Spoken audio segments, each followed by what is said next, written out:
간밤에 뉴욕 증시는 다우지수가 상승 마감을 했지만 나스닥은 급락세로 마무리가 됐습니다.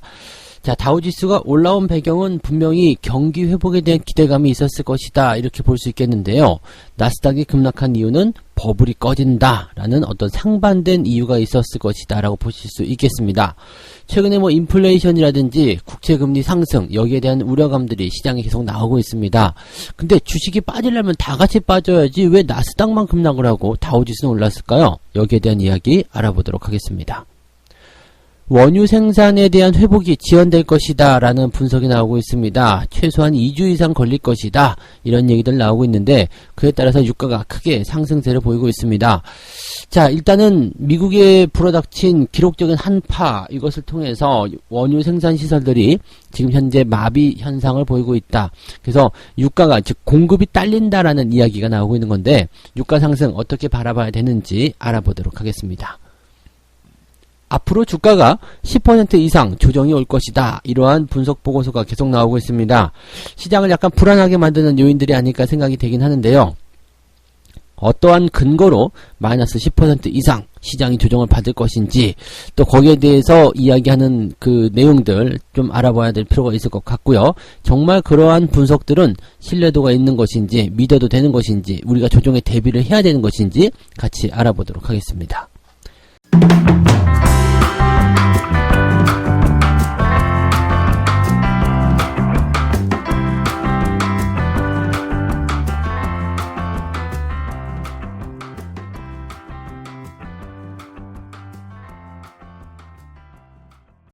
네, 반갑습니다. 오늘은 2월 23일 화요일입니다.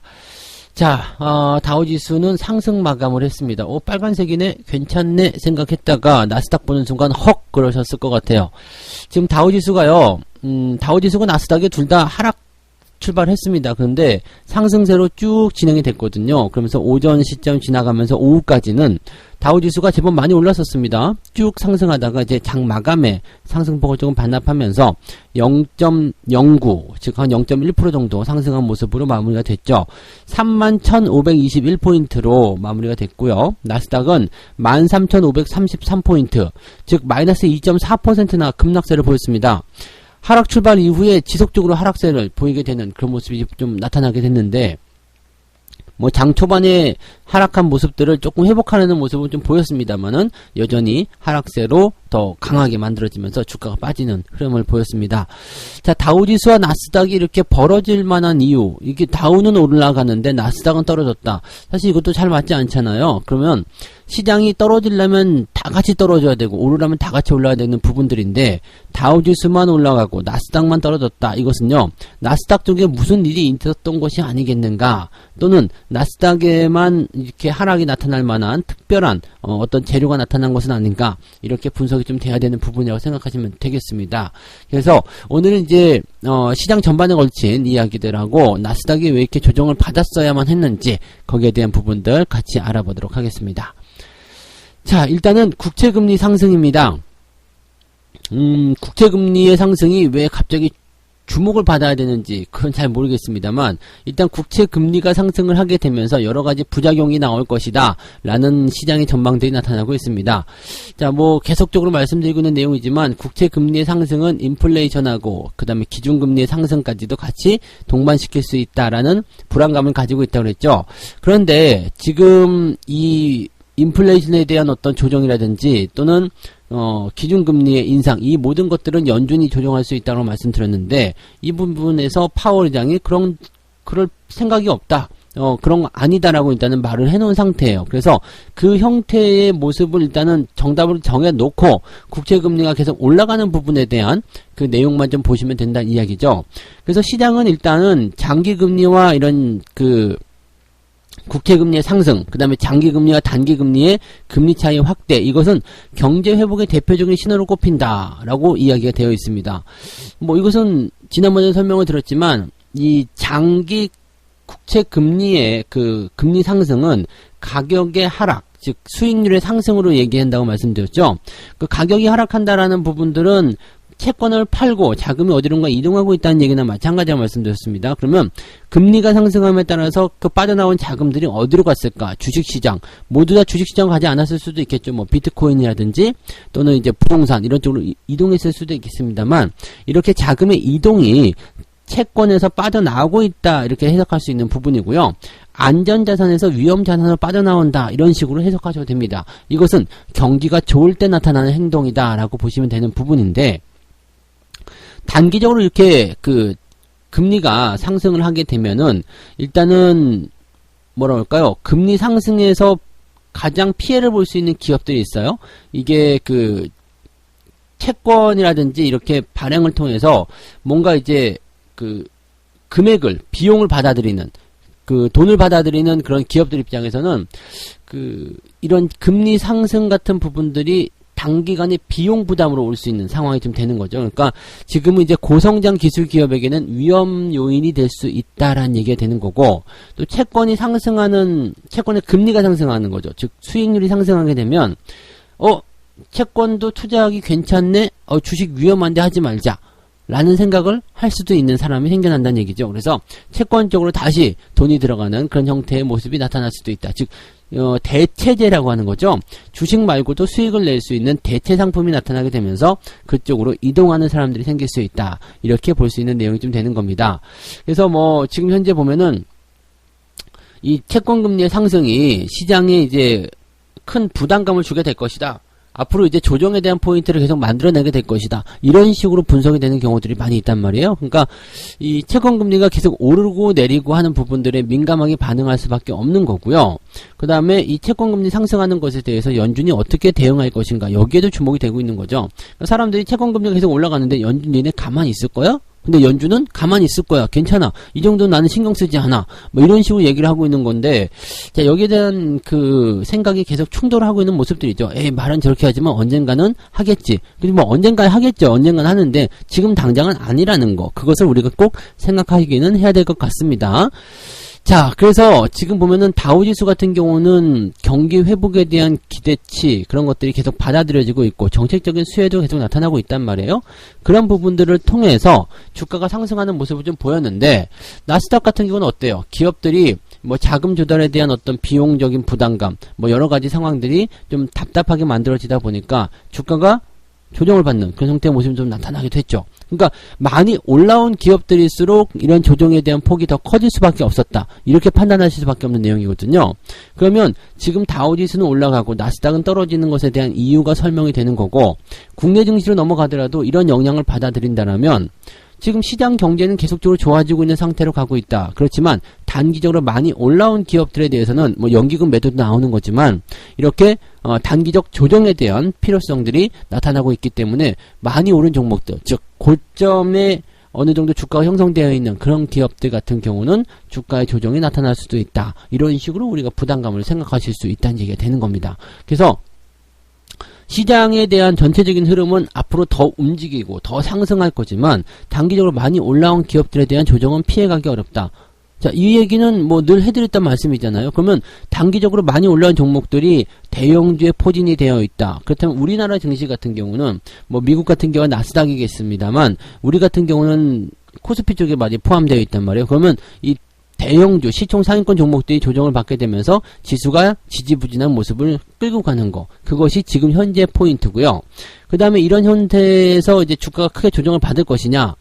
자, 대형주들이 조정을 받았다고 해서 주가가 꼭 밑으로 떨어져야 될 이유는 없습니다. 중소형주들이 받쳐주면 되는 거거든요. 대신에 중소형주들의 체격 자체가 크지 않기 때문에 한계가 있죠. 그래서 지수가 지금 박스권 형태를 보이고 있는 것이다, 이렇게 우리가 답을 얻어낼 수 있는 거죠. 만약에 대형주가 기술적으로 더 많이 하락하게 된다면 코스피 지수가 더 출렁거릴 수 있을 겁니다. 그렇지만 여러분들이 고점 매수만 하지 않았다면 저점의 중소형주 또는 이제 상반되는 종목들을 갖고 있었다면 그런 종목들은 전혀 피해를 볼 필요가 전혀 없다는 얘기죠. 그래서 지금은 오르는 종목과 내리는 종목의 구분이 정확하게 들어가야지 수익을 볼 수 있는 그런 장이 될 수 있다라고 보시면 되겠습니다. 횡보장에서 나타나는 자연스러운 현상입니다. 그래서 그런 내용들 보시고요. 증시가 또 어느 정도 빠지게 되면 대형주들이 단기적 올라온 부분들이 어느 정도 조정을 받게 되면 거기에 대해서 또 다시 생겨나는 생각들이 또 달라지는 모습이 나올 겁니다. 그때가 되면 또 단기적 조정으로 통해서 단기 고점에 대한 이 오버슈팅한 부분들을 해소한 종목들에 대한 매수 타이밍이 나오게 될 것이다. 이렇게 보시면 되겠죠. 시장은 어쨌든 계속 올라가게 되어 있어요. 단기적 조정이 나오게 된다면 오히려 행복하다. 받아들여야 된다라고 생각해 볼 필요가 있는 거겠죠.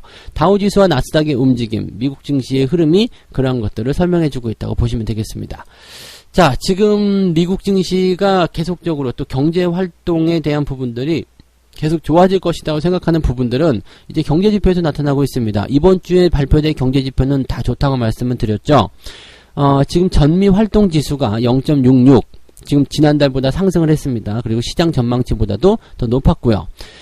물론 이제 금리 상승에 대한 우려감은 있겠습니다만 과도하게 민감할 필요성은 없다라고 얘기를 해봤습니다. 그리고 또한 그 시장 전문가는 이런 얘기를 합니다. 미국 국채가 기술주에 대비해서 매력이 있으려면 10년물 금리가 약 4%는 올라야 된다. 네. 뭐, 이거 당연한 얘기겠죠. 왜냐면 국채금리 이제 1.3% 이 정도 되는 걸로 굉장히 지금 민감하게들 반응들 하는데, 1.3에서 1.4 올라가는 거 가지고 민감하게 반응들 많이 하시죠. 근데, 그 뭐 0.1% 가지고 지금 주식하고 비교할 때가 아니라고 보시면 되는 거죠. 시장이 조정을 받는 단계로 들어간다면 1%의 확정 이자도 굉장히 중요한 포인트가 되겠습시다만 지금처럼 시장 경제가 좋아지고 있는 단계에서 0.1% 이런 수익률을 가지고서 또는 1%대 국채 수익률을 가지고서 주식 시장에서 빠져나갈 자금은 많지 않다는 얘기가 되는 겁니다. 단기적인 부분에서의 우려감들 또는 단기적 차익 실현 그리고 자금이 이동하는 거. 시장이 빠지려면 다 같이 빠져야 된다고 그랬습니다. 나스닥 기술주 많이 오른 종목에서 빠져나온 자금들이 다우로 흘러 들어갔으니까 다우지수는 지금 상승을 했을 것이다. 이렇게 생각해 볼 수 있는 부분이거든요. 그러니까 이러한 내용들을 잘 생각하셔야 됩니다. 시장의 자금 이동은 항상 일어납니다. 그래서 방향성은 일정하더라도 어느 종목은 수혜를 보고 어느 종목은 피해를 보는 상황이 계속 벌어지게 되는 부분들인데 이 흐름을 잘 타고 들어가야 된다는 이야기 되는 거죠. 제가 작년 연말부터 계속적으로 말씀드린 게 많이 오른 대형주 이제는 더 이상 투자하지 말고 이제부터라도 중소형주 저점 매수로 들어가라. 그 종목들이 지금 이제 슬슬 올라오고 있단 말이에요. 이런 상황들이 더 본격화되게 된다면 이 저점에서 매수한 중소형주들은 더 많이 오를 거고요. 위쪽에 있었던 그 대형주들은 조정의 폭이 더 깊어질 수 있는 상황이 벌어지게 되겠죠. 근데 연초 시점에서 개인 투자자들이 대형주 쪽으로 집중한 모습들 삼성전자, 뭐 빚내서 투자한 종목들, 시총 상위권 종목들 이런 것들에 대한 부담감들이 지금 나타나고 있는 것이다. 떨고 있는 사람들은 그런 사람들이 떨어야지 되는 거지 저점 매수한 사람들이 떨어야 될 이유는 없다. 그 다음에 시장의 방향성을 보고 장기 투자하시는 분들이 시장의 어떤 그런 뭐 포지션들이 바뀔 것이다. 이런 식으로 생각해서 떨어야 될 이유는 없다고 보시면 되겠습니다. 이제 봄이 왔는데 뭘 떱니까? 그죠? 네, 추위는 물러갔다. 이렇게 생각하시면 되는 거죠. 자, 너무 걱정하지 마시고 이제 어떤 주식을 살 것인가, 어떤 주식을 내가 보유할 것인가만 잘 생각하시면 큰 걱정이 없을 것이다. 라고 말씀을 드려봅니다. 자, 두 번째 이야기 가도록 하겠습니다. 유가가 계속 올라가요. 이 유가가 올라가는 것도 인플레이션에 한몫하고 있다. 즉 물가 상승에 한몫을 하고 있다라고 볼 수 있는 내용이죠. 또 한 가지 지금 유가가 계속 올라가는 부분들은 또 약간 좋은 쪽으로 해석할 수 있는 부분들은 이 유가도 위험자산입니다. 그래서 즉 위험자산이 가격이 올라가고 있다라는 것은 또 여기에 대한 어떤 투자처가 확대될 수 있는 내용이다라고 볼 수 있는 부분이 되는 거거든요.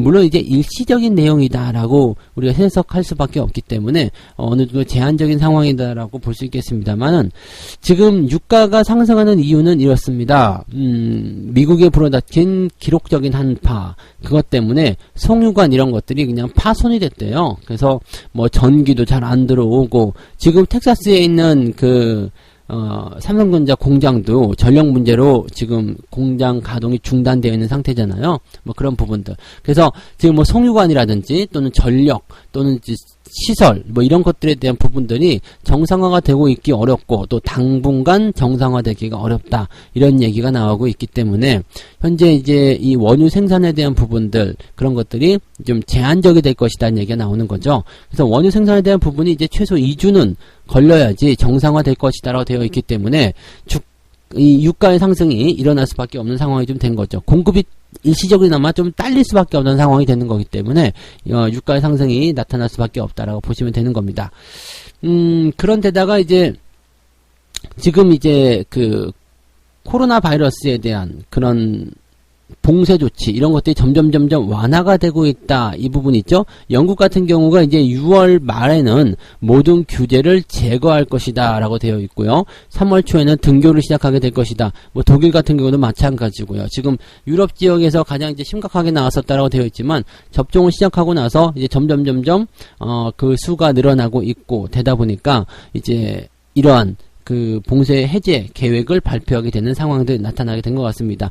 그래서 뭐 일단 시간은 계속 지나가는 거죠. 뭐 국방부 시계도 거꾸로 매달아놔도 간다 뭐 그런 얘기도 있었던 것처럼 어쨌든 시간은 계속 가게 되는 거고 접종자 수는 늘어나게 되는 거고 뭐 이런 그 대유행에 대한 부분들은 이제 완화가 되겠죠. 그래서 규제가 풀리는 그 상황이 됐을 때는 또 거기에 대한 기대감이 생겨나게 되는 거 아니겠습니까? 그래서 그렇게 된다면 이제 석유의 수요도 같이 늘어나게 될 것이다.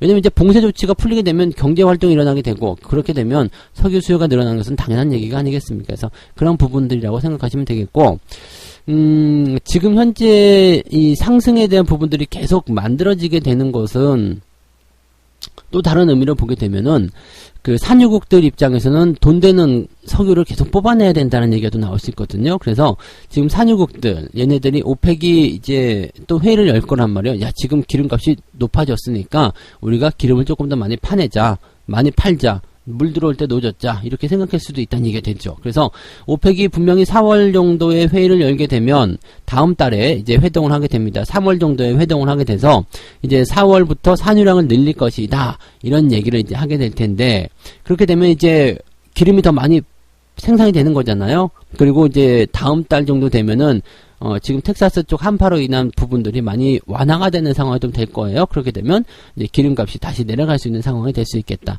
뭐 이 정도로 보시면 되겠죠. 그래서 뭐 지금 당장은 유가 상승에 대한 부분들이 또 인플레이션 압력을 통해서 지금 국채금리 상승 뭐 이런 것들과 같이 연결해가지고 뭔가 나쁜 영향을 주는 것처럼 보이지만 이 부분도 조만간 곧 지나갈 이야기다라고 생각하시면 되겠습니다. 유가 상승은 계속 진행된다고 보기 좀 어렵겠고요. 일시적인 요인을 통해서 상승한 부분들이니까 이런 것들은 어느 정도 참고해서 생각하시면 되겠고 대신에 유가 상승은 꾸준하게 일어나긴 할 겁니다. 왜냐면 이제 코로나에 대한 부분들의 봉쇄 해제라든지 그 다음에 수요 증가, 경기 회복 등등에 대한 이야기들이 있을 것이다 라고 봐주시면 되겠습니다. 자, 세 번째 이야기 가도록 하겠습니다. 시장이 10% 이상 조정이 온다. 뭐 주식 버블 경고 뭐 이런 얘기가 나오고 있는데 자, 여기에 대해서는 이제 제가 뭐 앞서서 충분히 설명을 좀 드렸을 겁니다. 뭐 국채 금리라든지 뭐 인플레 뭐 이런 등등을 가지고서 거품이다라고 얘기를 하고 있고 돈이 또 시장에 너무 많이 들어갔다 뭐 그런 얘기들도 있습니다. 돈이 시장에 들어갔다 그것이 이제 뭐 악재 요인이 될 것이다라고 생각해 본 적은 없습니다. 시장에 돈이 많다라고 해서 악재가 될 만한 부분은 아니거든요. 다만 이제 그 돈의 쏠림 현상이죠. 그러니까 일부 종목에 쏠린다거나 일부 업종에 쏠린다거나 이렇게 될 수 있죠. 그래서 지금처럼 이제 경기가 회복될 것이다라고 생각되는 부분에서 뭐 유통주에 쏠린다든지 또는 이제 뭐 백신주에 쏠린다든지 아니면 뭐 기술주 뭐 정책적인 이슈가 일어났다 그래가지고 반도체에 쏠린다든지 뭐 시총 상위권에 쏠린다든지 뭐 이렇게 쏠림 현상이 일어났을 경우에는 그 업종에 대한 부분들이 문제가 돼요. 그리고 그 업종이 지수의 포지션을 좌지우지할 수 있는 그런 덩어리라면은 더 큰 변화가 나타날 수도 있는 상황이 되겠죠. 그렇지만 시장에 돈이 들어왔는데 그것 때문에 시장이 조정을 받는다. 이것은 사실 말이 안 돼요. 왜냐면 돈이 들어오고 있는 상태에서 조정을 받게 되면 그 돈들이 더 받아주거든요. 그러니까 시장에 조정이 나와야 되는 상황, 즉 거품이라고 생각됐었던 상황에서 조정이 들어가야 되는데 밑으로 빠지지 않고 옆으로 누워버린단 말이죠. 네, 몰라 뱃째 그러면서 누워버리는 되는 상황이 벌어지게 됩니다. 그래서 그런 상황을 우리가 이제 횡보 조정이라고 얘기하고 기간 조정이라고 얘기합니다.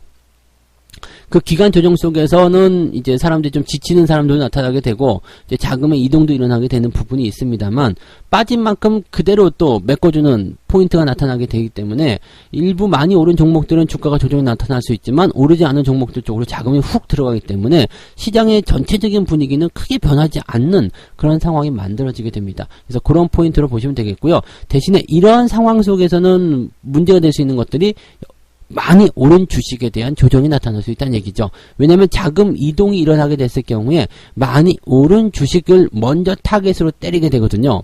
그러니까 많이 오른 주식이 그동안 시장을 끌어올렸다 뭐 이렇게 볼 수도 있겠습니다만 그 자금들이 다른 쪽으로 가서 시장을 끌어당길 수 있는 모습이 나타나게 되는 거고, 또 한 가지 자금의 총량은 변하지 않고 오히려 더 늘어나고 있다는 것도 시장을 떠받들어주는 요인이 된다는 얘기가 되는 거죠.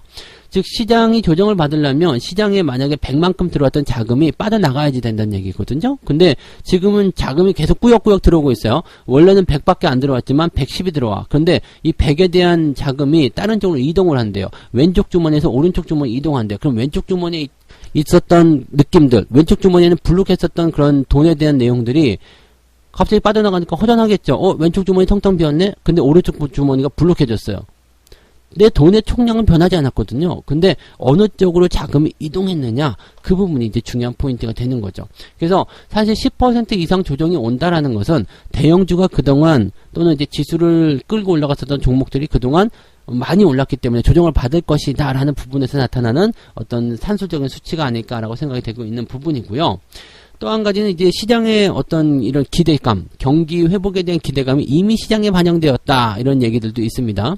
백신에 대한 호재가 이미 반영되었다 라고 얘기하지만 저는 또 이렇게 생각해요. 이 백신 호재에 대한 부분들이 반영되었다? 진짜? 라는 생각 좀 해봐요. 왜냐면 빠진 건 생각하지 않거든요. 올라온 것만 생각해요. 그리고 저점 대비 얼마만큼 상승했다, 이 부분만 생각하거든요. 실제로 우리 지수를 잘 살펴보시면요, 2018년도에 뭐였죠? 2600포인트.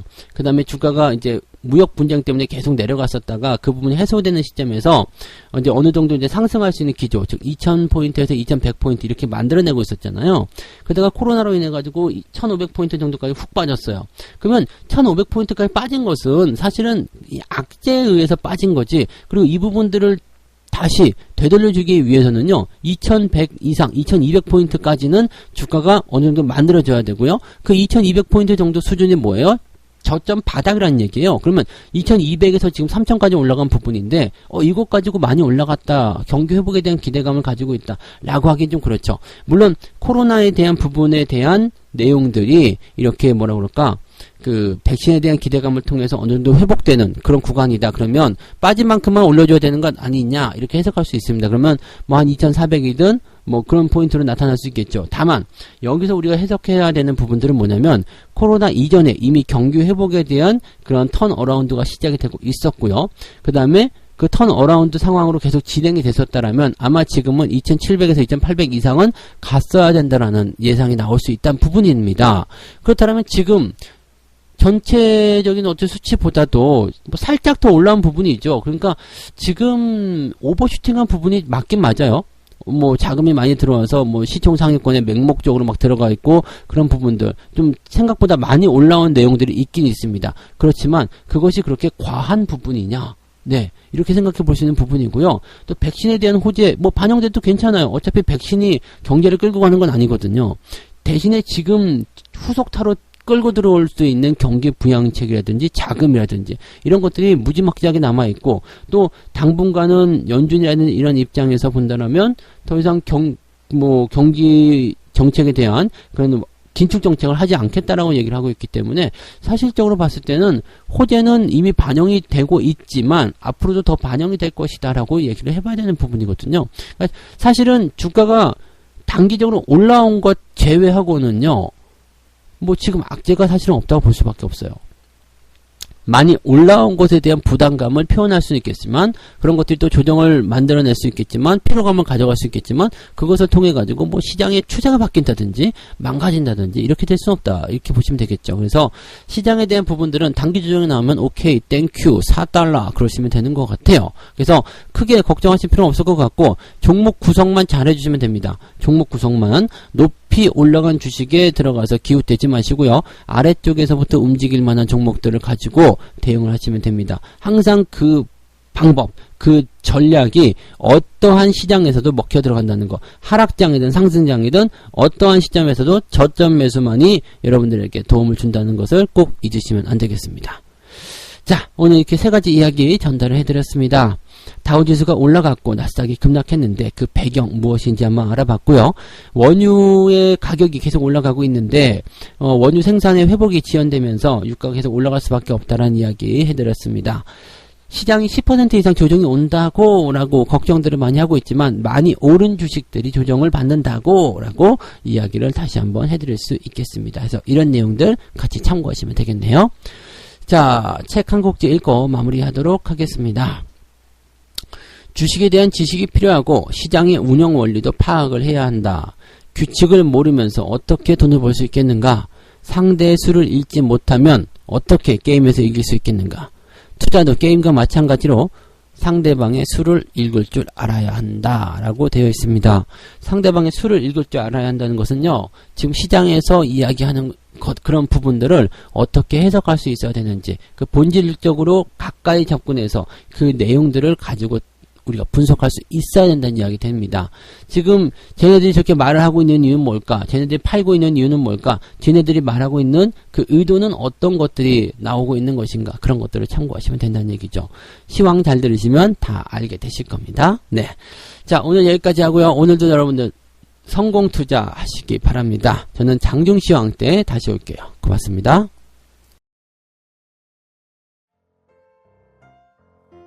본 방송에서 제공되는 모든 정보는 투자 판단의 참고 자료이며 투자의 최종 책임은 본 방송을 이용하는 본인에게 있습니다.